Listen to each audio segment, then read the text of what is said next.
Hi there, this is John from Cape Town, and I've been researching and writing and editing and speaking and delivering masterclasses, and I find myself exhausted. And every time I speak to any of my friends or people that I know, most people tell me they're exhausted. They're really, really tired, even though that most people have been in lockdown and COVID.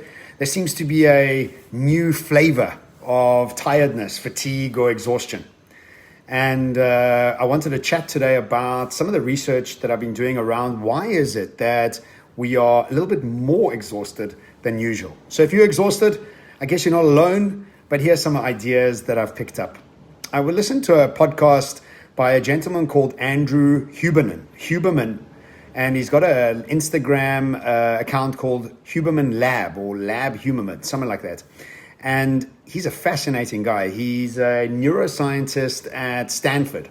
And so he studies the brain, and he's got such extensive research into this topic. But the main reason that he says we are so tired is because of this lack of understanding and uncertainty of where we're going. And he says that what usually happens for us is we really need to know three different things as human beings to be able to have a more calm, more flowing kind of experience of life. The first thing is we need to know the duration of something, a task, a trip, a project, whatever it is that we're doing. We actually need a duration, like how long is this going to be? What's it going to look like, etc., etc. The second thing we need to know is the path. What is going to happen on the path? Are we going to be encountering X, Y, and Z? Can I prepare for it? Who would we need to be able to speak to or encounter on the way, on the path?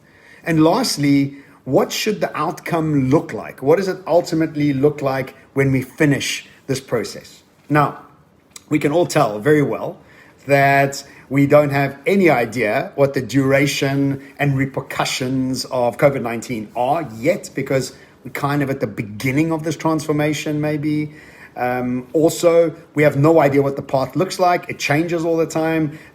We saw New Zealand have 4 more cases when we thought they were totally safe. Singapore went into shutdown. So we have these new things that are always unexpected and surprising along the path. And ultimately, none of us know what the outcome is.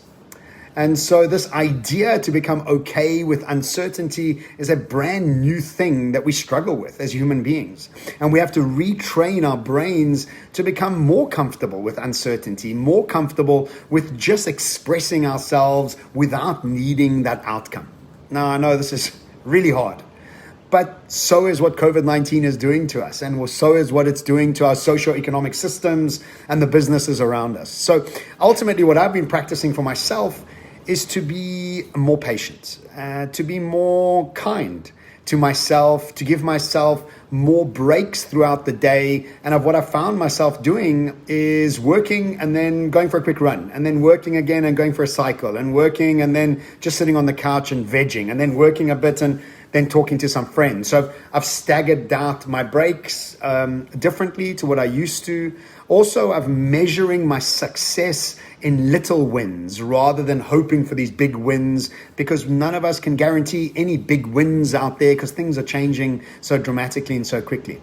So take more breaks, be more patient and more kind with yourself, and redefine success for yourself, where it doesn't always have to be stuck to understanding the certainty of the outcome, the path, or the duration of this thing that we're in called COVID-19. My new book called FutureNEXT is coming out in 6 weeks' time.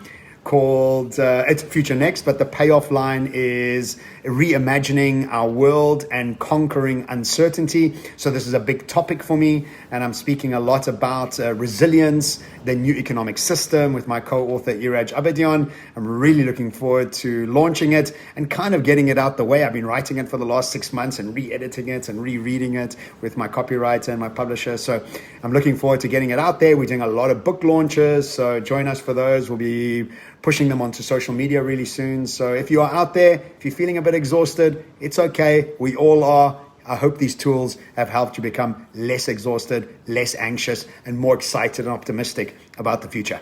Ciao from Cape Town.